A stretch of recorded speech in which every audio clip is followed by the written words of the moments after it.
This is going to be fascinating, and I really respect and admire innovation.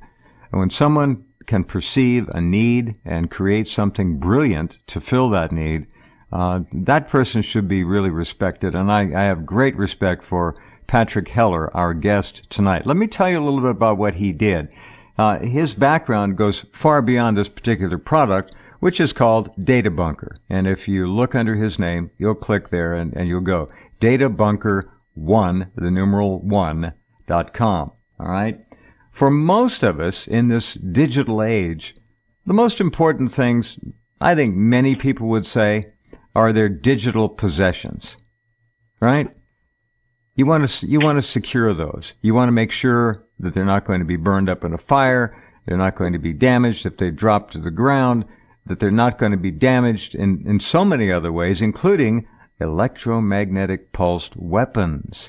How would you like to have a little storage device that is EMP proof? In other words, your data, whatever it is, from photographs to videos to writings, it doesn't matter, can be preserved and protected literally against virtually anything you can think of. It's that amazing.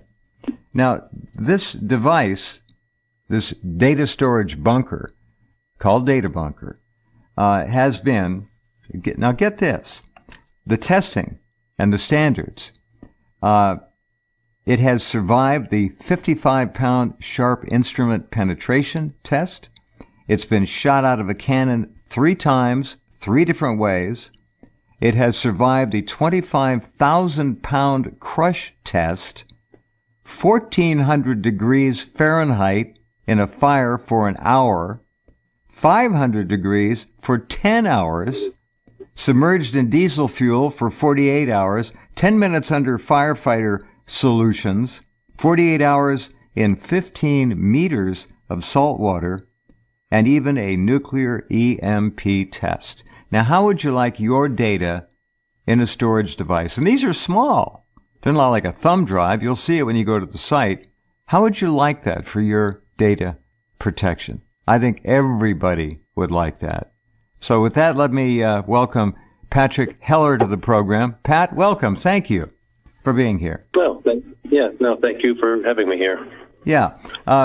Patrick is the CEO and founder of Thermodyne, the head technologist, visionary, and the director of the engineering there. He's got a BS in physics and a mechanical engineering degree, has been involved in the industries of extreme high performance thermal insulation systems and black box data recorders for over 3 decades. He would also venture to say that he has been in the black box industry longer than anyone else in the U.S. All right, now, that brings us to your creation here, your latest creation. You're a scientist, you're an inventor, you have been for a long time. But the DataBunker, what was it in your mind that put this together for you, that said, I've got to do this? Yeah, good question. Yeah, and this is just a culmination of literally a few decades of putting a device of this caliber into literally public hands. We do mostly behind-the-scenes work, industrial, commercial, aerospace, military, and this one of our systems here was being designed for the train industry have to have these devices on them now. Uh-huh. And so after development of a system for that, it just came together as we can produce this for consumers. And prior to maybe a few years back, it maybe really wasn't an issue of digital age has been here, but not to the extent it is now. Yeah. Where we may not have saw that, to say, hey, this is critical information that people have now that, needs to be protected. How about, imagine, your family, a lot of, I'm sure people out there, maybe many of you listening, have taken all of your family photos, your family movies, your family videos, and how would you like to have them secured and safe from virtually anything that can happen to them? I think everyone out there would like that. If you've got something that's precious to you, you want it safe. And thanks to DataBunker, you've got it. This is a first. This product, I predict, is going to be enormous, huge. Your background. Tell us a little bit more about how it is that Patrick Heller understands all of these different threats to data storage. Yeah, that's a really good question. Again, it's just literally my entire career literally has brought this to this point in time. And sometimes when those things come together, they're not at the right point in time. But with this one, it just seems like this product, for what it does in the age we are now, especially with additional hacking that goes on, just constantly. routinely. Yeah. Constantly. It's just absolutely constant. And with the cloud service situation where, who knows who has true access to that. How about everybody who needs access has it? Absolutely. Everyone. And just where do you put your precious photos, but also all your data? Where do you hold your insurance policies? Where do you hold your bank account information? Where do you hold all that information? You own a business. You have all of your business data. Where are you going to put it? All right. Where are you going to really put it? Are you going to put it on the cloud? Not in my world. No. Now you can put it in a data bunker, and it's secure. It's what peace of mind this must give people. I'm with you on that. Yeah, especially when the base information that everyone, there's even a FEMA document on the FEMA website that called Critical Documents and Valuables, how to be smart on protecting all this information. Right. And it gives a very good listing of all the information you should have held together, in case of, say a house fire or whatever catastrophic event occurs, that such that you have all that information, birth certificates, medical records. And it's about 3 pages long. All that. Just scan them and store them, put them in a data bunker, and you're set. Your family is secure. Your grandchildren are secure. All of their data is going to be there for them when they grow up. It's all there. This is absolutely brilliant. A product of the year, hands down, in my view. And I just think you deserve a lot of credit. This is something that FEMA talks about, and I'm wondering if on DataBunker1.com, is that FEMA document reproduced there, Pat? Yes, it is on there, yes. Okay, I've got to go look at that because I want to see that. That's big. DataBunker, BUNKER, and the numeral 1.com. So again, all of you out there, whether you're in business, how about an attorney? Your most precious data files? How are you going to protect those, really? A fireproof box in your office, is that enough? I don't think so. Now, with respect to some of the other corollary products you've developed over the years, tell us a little bit more about your background, because it's fascinating. You have done things that are really pioneering and precedent-setting over your career. Give us some background on it. Yeah, no, just, I'm 58, graduated with the Bachelor of Science in Physics, Bachelor of Science in Mechanical Engineering, and have just, been in this very weird niche industry that's very high for performance thermal insulation and insulation systems area for basically my whole professional life. And there's all these many different vehicles and military planes and aircraft and little tiny special applications where without these very high performance thermal insulation materials, things don't work. And they're very benign. They're very behind the scenes. No one knows what they are, but without them, things don't work, especially a lot of military stuff that has very hot exhausts or nozzles or rockets, planes, missiles, submarines, torpedoes, everything. You're talking about very top secret and black ops applications too, which we don't want to get into for obvious reasons. No, yeah, we have to actually be careful because we do so many things with so many people. Right. And we never are talking to the public, so we have to be careful. Right. You don't do a lot of radio. This is, I think, Pat's first program on the DataBunker1.com website. The company is called Thermodyne. And it's. Let me just read you a list of some of the aircraft that Thermodyne Technology and Patrick Heller's brilliance have been involved with. The F-14 fighter, the F-4, AWACS, E-3, E-6 Navy, E-2D Navy, B-2 bomber, the F-111, the 747, 737, 777. It goes on and on. Submarines, the V-22. Do you build then protection for, and I don't want to get in trouble here, for the operating systems, technology, the digital control systems for these kinds of platforms? Is that what you do? Yes, and a lot of those, yeah. It varies a lot of where our specific components are, but they can be anywhere on the vehicle. Right. It could be a black box scenario. We may have a customer, we just make portion of that. This system, we make the entire system. We may do an exhaust system. It may be a internal system on a boiler on a torpedo, which is technically a boiler, the way they work. There's all these little small components that are technically critical, and without them, we may be shielding some classified electronic box that's getting too high. Patrick, there has been a lot of talk about EMP bursts being maybe the first step in a nuclear exchange with one of our enemies, or vice versa, between themselves even. EMP, tell us about, in your view, the actual damage that an EMP burst or 3 or 4 would do to the United States if they were lit off simultaneously or nearly so.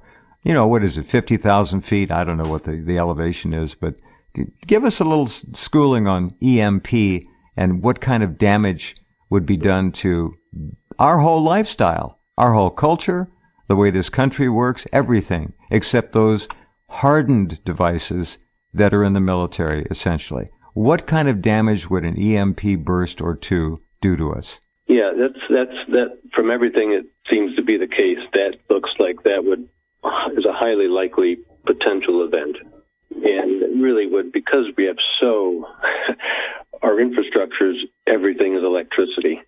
Everything runs on electricity. Just our entire lives, everything. And the problem is that you can go a few days without electricity if the grid is down.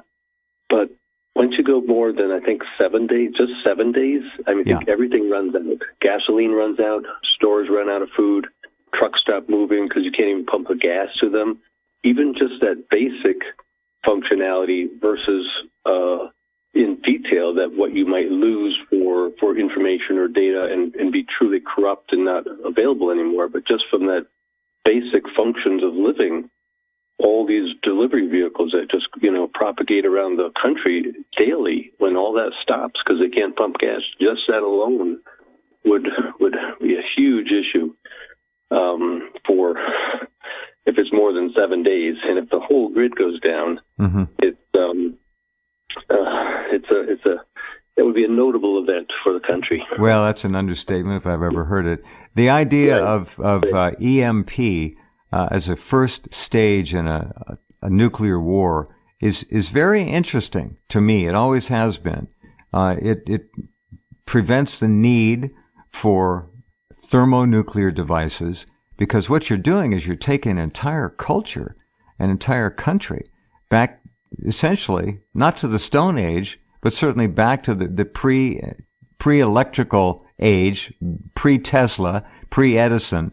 Everything gets fried. Nothing works anymore. Nothing in your house will work anymore. If you have a car from the mid-90s on, maybe even in the 90s, I don't know, your car doesn't work. Airplanes would fall from the sky. Trains wouldn't work. The trucks wouldn't run even if they could get diesel fuel. They wouldn't run because it's all electronics now. All computer chips, microcircuits, they would fry. And I don't know what kind of a business there is for the public to gather some kind of shielding for their own particular. I don't know of any. This is the first thing I've seen. Now tell us, if you would, Pat, how the data bunker works. I've got a computer here. I've got things on it I want to store. How does it work? I know how it works, but just explain to our listeners the simplicity of it. It's brilliant. It's totally simple. It's a crash hardened flash drive. So you plug it in, and you can just drag and drop anything you want to the memory, and it's no more to it than that. And that's it. You just drag and drop anything you want and open it up. You have multiple file folders on it. It'll show up as a flash drive and operate just as such, but completely different under catastrophic situations. Everything just stays on it. And it's very just the simplicity of operation is about a 10 from some simplicity, because you just drag and drop things onto it, and then they're on there. I could even do that. No, that's all there is to it. Yeah. Yeah. That's one of the beauties of it. It's brilliant. Now we're going to have to figure out a way, Pat, to harden our personal computers at home so we can use the data bunker after an EMP burst. That's right. Correct. But at least the data is secure. That's right. At least exactly. At least the data, and I think I had that on a little email this morning with you. The data of the society could be put back together. You really have created something that would allow the reconstitution and rebuilding of our whole society and culture. If enough people got into this, and I'm talking about people in all walks of life, this is really amazing to me. How big of a storage device is it at this point in time, the DataBunker 1? Yeah, for that model there, that's a 32 gig unit. Now, that 32 gig nowadays is not that much, but if you look at from a data standpoint, from a personal standpoint, every data, all the data, say on the FEMA document that someone would want to have as a base information for their household, that's like 2 gig worth of stuff. And that covers almost everything you really should have on the FEMA document, life insurance policies, just all that type of stuff. So it still allows a fair amount for other things which are valuable, pictures, movies, and whatnot, which clearly are valuable. This is interesting. So again, not to repeat, but I want to make sure we underscore this. The average house hold 2 gigs. That's about it. For data, all the basic stuff you should have in case of everything goes bad. Mm-hmm. When you lose everything, if you lose your birth certificates, you lose all your identification in a house fire and whatnot. If you're at ground zero from the data and the identification standpoint, it's a whole bunch of work to just rebuild your information, your identification. It's quite a hassle, and that means you have to go through a hassle right after you went through something that was catastrophic. So just having that away from ground zero, away from the 0 yard line, to have it all there available is very helpful. How do you even prove you own your own home or you have a mortgage? How do you prove you have insurance, life insurance? How do you prove it? Who was my insurance policy with? What was the number? I don't remember.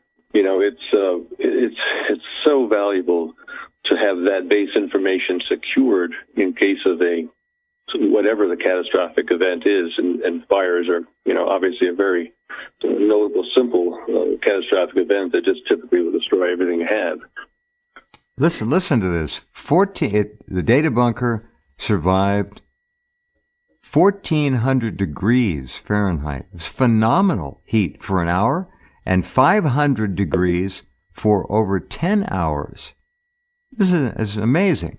Is this equivalent to a commercial airliner black box? What are the parallels there? Yeah, good question. Yeah, all those that you had read earlier, those are all performed in that sequence on the same unit. Wow. So it's even more severe. Oh, yeah. There's just a slight variation on an aerospace model. There's a higher G-force, which is basically comes about with aircraft about 650 miles an hour, 625. Mm-hmm. And I think it's actually calculated based on a 625 mile an hour into a granite mountain, roughly, which is a 3,400 G event. Ouch. And this is that's an ouch, yeah. But I believe that did happen a few years ago in Europe. I believe that one gentleman flew that plane into the mountain, and And if you saw those videos of the aftermath, there was nothing left of it. No. I mean, they were just pieces, tiny pieces. Tiny pieces. Tiny pieces. Yeah. But so that's the data bunker would survive that, basically. Most airline crashes, no problem.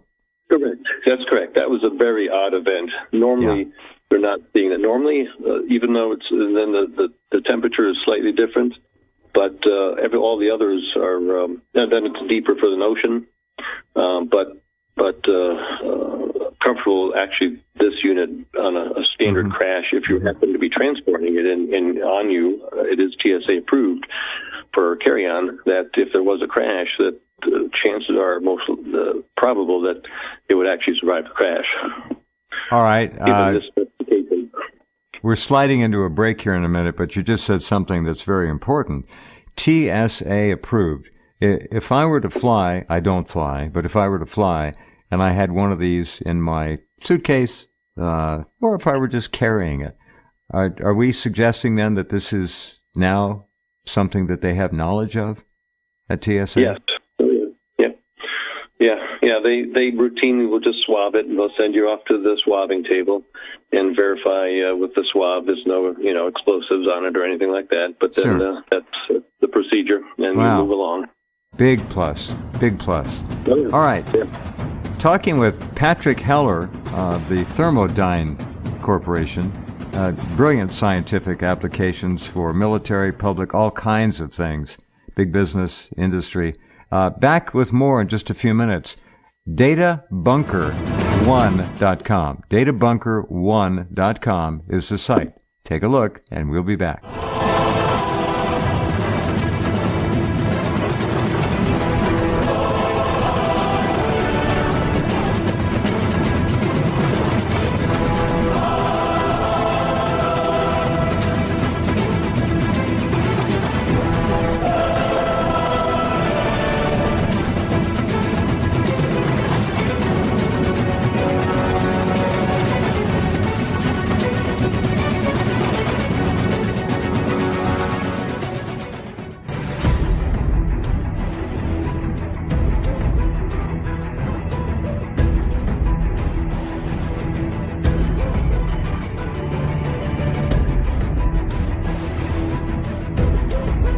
Okay, let's get right back to our special guest, Mr. Patrick Heller.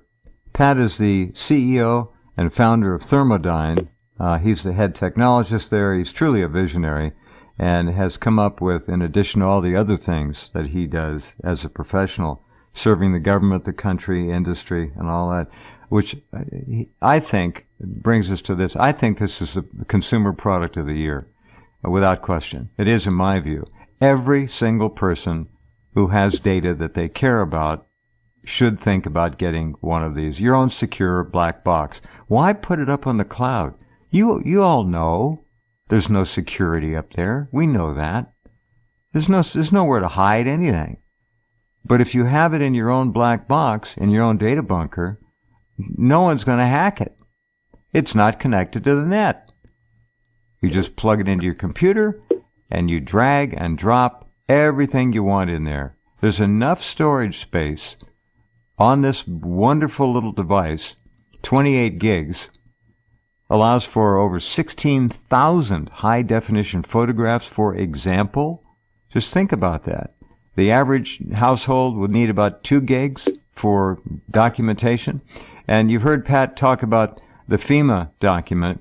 Just to open the page up, go to DataBunker1, that's the numeral 1.com, scroll down, and you'll see, first of all, the data bunker itself, all the different colors available. Yes, you can get your own color. They've got about 8 different colors, I think. And scroll down below that, and you will see it's a little rectangular banner. It says, "Be smart, protect your critical documents and valuables." Right above that, it says, "Download FEMA's Protect Your Critical Documents and Valuables PDF here." Just click on that sentence, and I'm going to do that right now. It opens it right up, very quick, no waiting, and there's a checklist there of all the things that FEMA recommends you ought to have made safe. And I defy you to feel safe on the cloud. No chance. You put it on your data bunker, you're safe. And I think this is going to just be an extraordinary success. The other issue about DataBunker is that it's convenient, it's small, you can put it in a safe if you want in your home, you can hide it. This is ultra durable, and it's not going to break down. Your data is secure. What is the life expectancy of digital data stored now on a hard drive or the data storage facilities that you use in DataBunker? What are we talking about? Oh, that's years and years and years, and especially when if you just put stuff on there and never use it again, it's around 12-ish years, I believe. It's actually longer than that when you use the just put stuff on and store it forever. And then after 10 years or so, you simply would reload it, and you'd get another 10. Yeah. That's it. You need to access it occasionally, and just by adding a few things here and there, and then using it, actually, memories like to be used versus just not used continuously. Right. So, very, very, very long time. When you got this idea, you must have been pretty happy. Was it like was it like a light bulb, or was it a slower process? It just kind of came together. It was a light bulb. Once I had a completed unit in my hand from months of work on this program we were working on, once it was finished in my hand, it just all the visions just came, because it was just so compact. It looked so good. It was small. It was durable, and knowing that we produce a lot of things and have the capability of producing large numbers for the consumer market, it was just, I still remember the moment. It was, I could still just envelop myself in it. It was just, all the visions came to this is a very, very useful product for this specific time period. For our age, yes, indeed. Correct. Absolutely. Yes. I have never liked the idea of the cloud. I mean, who are they kidding? We're supposed to trust the cloud? Come on. This is, to me, laughable. We don't have to do that anymore. They don't have the captive audience. DataBunker frees us from the cloud. We can put this stuff in there. When I'm online, which is all the time, I have no security. People can get into my computer anytime they want. Any hacker, probably a junior high school kid, could do it now. You've got nothing. But once you download all your materials, just drag and drop. You've got folders, drag and drop. It's there, unplug it, put it away. Peace of mind. The only thing I can think of that's better is to have 1 year's food storage put away. That is probably a better feeling. But it's close. You've got all the options you need here to store everything you have. Stainless steel, high performance insulation. You'll see when you go to the site. Take a look, and do look at that FEMA document. That intrigued me. I didn't know they had one. It's pretty smart. Yeah, it's a very, very nice checklist. Yeah. Stocks, banking, wills, taxes, birth records, marriage licenses. Divorce decrees, adoption records, child custody agreements, all your legal documentation. Think about it. You've got it in one safe place. You don't have to worry if your computer has a hard drive crash or some kind of a defect comes. You get a virus, household inventory, family photos and videos, right? Personal photos, military, law enforcement. We are digital creatures now, and this is the first breakthrough product that gives us the latitude to be safe and secure. And I'm knocked over by what you've done here, Pat. Really. Yeah, you haven't even talked about cryptocurrency. We're getting there. We're getting there. Yeah. Okay. In fact, let's jump into that right now. So go ahead. Yeah. No, we're talking valuables. Data are valuables. There's a new valuable out recently, relatively speaking. Cryptocurrencies. true monetary value can be stored on the data bunker in addition to data valuable materials. It's a safe deposit box for your money. And it's look, you're talking to an audience, Pat, that understands that it's all going digital. This crypto stuff is kind of just a beta test in a way to see how people will take to it. It's all going digital, all of it. When J.P. Morgan and Jamie Dimon a week and a half ago announced that they're bringing out their own cryptocurrency, I think it's called a JP, I can't remember now, or a Morgan, but they're getting into it. That's the future, and the future is now. So this can all be stored on here. Just amazing. Yeah, you could have hundreds of millions of dollars, and what would you put that on a small flash drive that couldn't be just crushed if you stepped on it, or burned up in a fire if you went away? Or you can't put that on the cloud. That'll just be stolen. I think $900 million dollars of cryptocurrency was stolen and hacked last year in 2018. I believe that's the number. So clearly, that's never something you can put on the cloud. I'm just looking at the size of it. It's compact. What are the dimensions on it, just for our listeners? They can see pictures of it here. What, 10, 11 inches, 12 inches at the most? No, it's smaller than that. Yeah, 2.7 by 5.6 by 7.5. Oh, it's only 7.5. That's wild. Yeah. Yeah. Just amazing. All right. Go ahead. Yeah, another really good scenario is, when someone passes away, say someone in your family passes away, an elder, if they live by themselves, many times it takes a year to square everything away because no one has any idea of where everything was. Correct. With your family member. Oh, it's a nightmare. It's a nightmare. It is a nightmare. It's typically a year's work. What bank accounts were there? What insurance policies are there? If you don't know the insurance policies and payment stops on them, they won't call you to find you to give you their claim if you're on the policy. You have to contact them. So there's a clock starts ticking. So having a data bunker with all that appropriate information on, you could even put your last will and testament of a video on there. Well, go to your lawyer's office and plug your data bunker in and play the video of your last will and testament of your family member who wants to, put a video on to talk to you from the passing and say, what a good idea. What a wonderful idea. Yeah. You could actually say your goodbyes to your family and have them securely stored permanently. And if something did happen to you, your family could go and look, and you can almost reach out from beyond. This is just amazing, the applications here. What have you heard from your peers, or have you kept us pretty quiet for the most part? It's been pretty quiet. Yeah, we're it's still fairly. I mean, we've just been doing things very slowly and methodically, and so this is really one of the. There's been various things, but definitely the first real radio interview. And so we're just walking slowly, but everyone we show it to has the same reactions, like,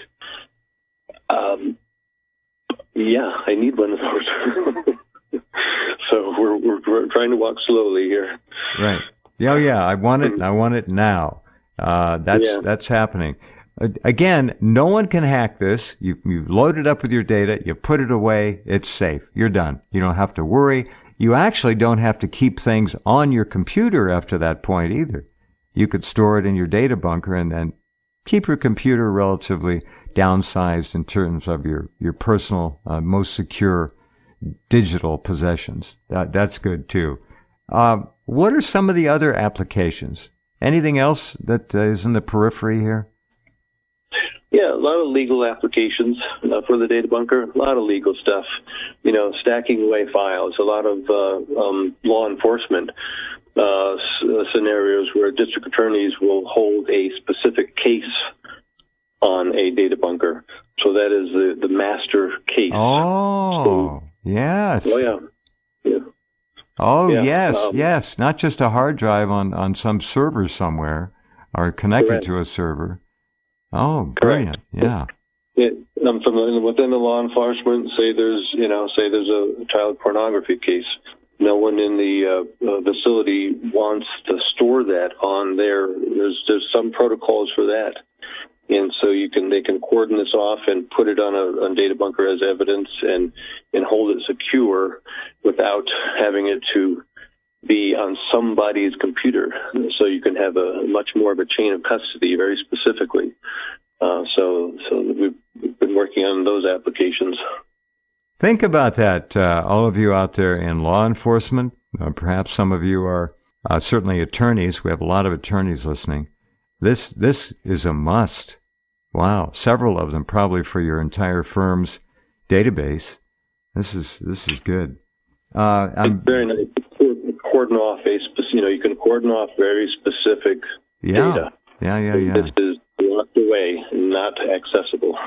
Well, I'm very honored to have you on the program, and I want to thank Jackie for putting this together. She's a terrific asset to the company, and this is the first program. This is it, and so all of you, I want you to think about this. If they have any questions, I guess they can go to the site. Is there a contact email there for people to? Oh, yeah. Yep. Write in. There is. Yep. Mm-hmm. I know you probably don't want to deal with phone calls, but just go there and look for contact. Correct. Yeah, that'll come right in. All right. You've created something unique. What else is in the back of your head that you can tell us? I don't want you to tip anybody off, but are there collateral products that are in the works here? Yeah, we have an enormous amount of products. The DataBunker product offering, the entire breadth of it that's coming behind us is actually very substantial for variations. Yeah, it's very substantial. I can't say much more than that. Don't do it. That's fine. I got it. Yeah. This is what they call revolutionary advance in a field of technology that is now our way of life.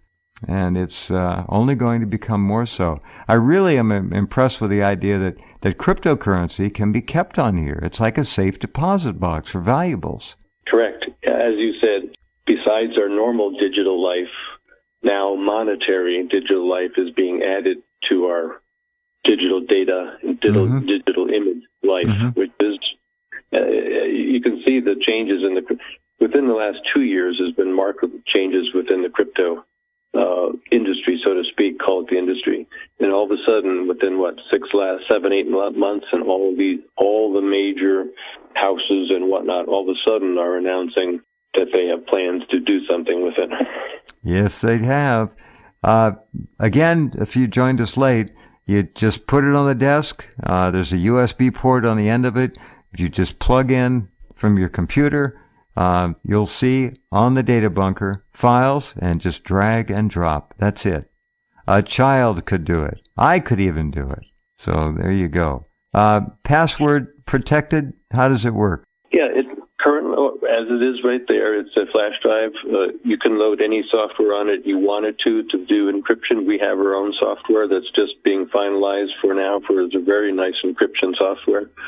We just have some regulations we're going through it right now to have. Encryption software is not something you just have and download freely. If other countries get it, you can be in trouble. So we're just going through the process on that to make sure if we can have it to be downloaded, or do we have to send it on a CD, because it's actually very powerful encryption software. So it's to the point where if you lose your password, you're done type software. I got it. But it's really nice, easy. We've simplified it for anyone to be able to use, to have encrypted file folders or not encrypted file folders. So you may not have everything encrypted, but only certain things. It's very easy. We've really made it super simple for anyone to be able to use it without having a complicated system. But it's very powerful. It's a very good encryption. So we're just going through that final step with that to verify if we can have it for download or not. on that. But it's that should be out probably open and it's finished, but we're just waiting on this final step. So we're anticipating about within 2 months. All right, this is brand new. What you're hearing, first time on radio or anywhere. DataBunker 1. That's the numeral 1.com. And look at all the colors, fun colors. All right, Pat, who picked the colors? It was. I get kidded about that all the time because we're so technical behind the scenes people, and then we have all these colors. But it's funny. Everyone at work and at the plants and around, and some beta test people we know. And the funny thing is, everyone that comes in, and if they're all sitting there, everyone gravitates to a certain color. So we clearly have some favorites. The traditional orange, which is a standard color for a true flight data recorder, or the Army green is fairly popular too. But still, people come in and gravitate to the various colors. They're fun colors. You did a good job. Really nice. Do again, please go to the site. Look at the FEMA document. Scroll down, you'll see it. Over to the right, there's a red circle with 28 gigs in it, which explains the storage. Look to the left of that. Be smart. Protect your critical documents and valuables. And just above that, in the last line of text, download FEMA's Protect Your Critical Documents and Valuables PDF here, and just click that open. I've gone through it twice now, and it's remarkable. We never think it's going to happen, and that's what drives me crazy. I've been trying to get people, Pat, to prepare for all unknowns, and this EMP burst, I really do believe that will be the first kind of, we'll call it a nuclear war. It's a nuclear type of weapon. It's not a destructive blast like a thermonuclear ground burst or air burst, but it's a device that is designed to take this country out of the 21st century and put it back into the 18th century. And it does it instantaneously, unless you're smart enough to have a DataBunker1.com. Go there and get your data bunker. Or if you're somehow able to learn to protect your electronics, and most people will never be able to do that. FEMA writes, when disaster strikes, your immediate concern will be your safety and the safety of those you care about. Once that immediate danger passes, however, having your financial and medical and important contact information will be critical to helping you start the recovery process quickly. Taking time now to safeguard these critical documents will give you peace of mind, just like having food put away. If you've got a year's supply of food and a way to purify water, you've got peace of mind. It will also ensure you have access to essential medical and prescription information and help you avoid additional stress during difficult days following any kind of a major disaster. This is, again, your own flight data recorder, black box. It is immune to virtually all kinds of physical destruction that commonly happens in this life of ours, and it's just terrific. So, anything you want to add, Patrick? We got just about a minute left here. The back what you were saying about an EMP, there's how many cloud systems are there? Server farms. There's not that many around literally the globe. Those are targets. First targets, first line of target. You bet. First targets. With one EMP that's crippling the country, that's much more of a crippling than if it was a ground burst. And if the cloud services farms, call them server farms, are taken out, then that's all gone. That's gone.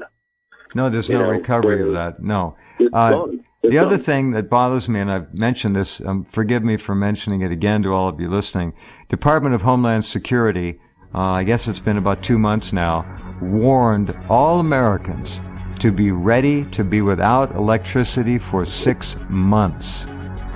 6 months. Now, it might as well be 6 years, because after a week with no electricity, we are going to devolve into the most horrible street violence that you can imagine. It's just not going to work out. So another reason to think about getting a data bunker. Pat, thank you for being here and for your brilliance and for sharing this first here. I look forward to great things. We'll have you back again down the road and see how it's going.